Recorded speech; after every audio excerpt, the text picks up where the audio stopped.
4 महीने की कूटनीति, लंबी खींचतान और अब अमेरिकी दबाव के बाद भारत ने अमेरिका को साफ जवाब दे दिया है।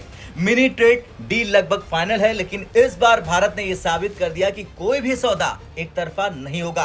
क्या अमेरिका भारत से जीएमओ फसलें और डेयरी बाजार खुलवाना चाहता था और भारत ने कौन से प्रोडक्ट्स को साफ मना कर दिया? पूरा वीडियो अंत तक देखिए, क्योंकि यह सिर्फ एक ट्रेड डील नहीं बल्कि ये भारत की रणनीतिक स्वतंत्रता और आर्थिक आत्मनिर्भरता का संदेश है। दरअसल अमेरिका भारत से कुछ लो हैंगिंग फ्रूट चाहता था, जैसे कि ईवी कंपनियों को ड्यूटी फ्री मिले, जीएम और टाइसन जैसी कंपनियों को डेयरी और मीट मार्केट का फुल एक्सेस मिल जाए, मोनसेंटो जैसी कंपनियों को जीएमओ बीजों के लिए भारत में बाजार खोलना अनिवार्य कर दिया जाए और डिजिटल कंपनियों जैसे कि अमेजॉन, मेटा, माइक्रोसॉफ्ट के लिए डेटा लोकलाइजेशन नियमों में ढील दी जाए। लेकिन भारत ने पलटवार किया। भारत ने इन सभी मुद्दों पर रेड लाइन खींच दी। भारत का जवाब था, स्पष्ट था कि अगर अमेरिकी कंपनियों को टैक्स फ्री चाहिए तो पहले मेक इन इंडिया करो। अगर अमेरिकी डेयरी कंपनियों को एंट्री चाहिए तो पहले भारतीय डेयरी ब्रांड्स को अमेरिका में बराबरी का मौका दो।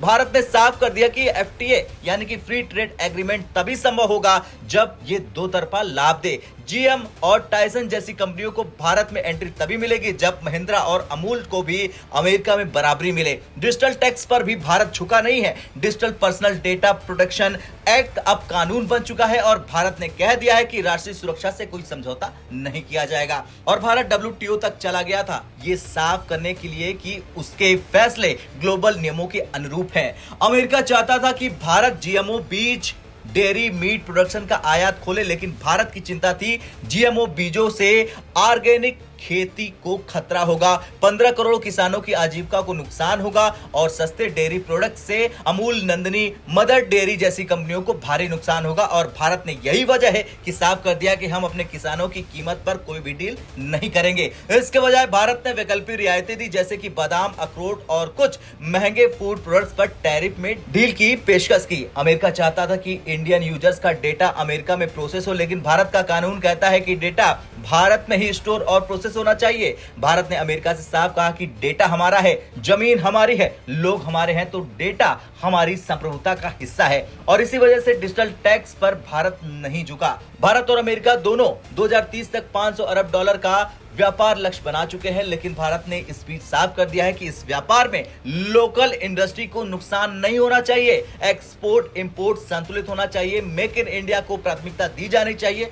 भारत की नीति है कि हमारा बाजार बहुत बड़ा है, लेकिन इसमें घुसने के लिए लोकल प्रोडक्शन और रिस्पेक्ट जरूरी है। अमेरिका ने सोचा था कि छोटे छोटे लालच देकर भारत को बड़ी डील पर मजबूर कर देंगे, लेकिन ये नया भारत है। इस बार भारत ने गेम ही पलट दिया।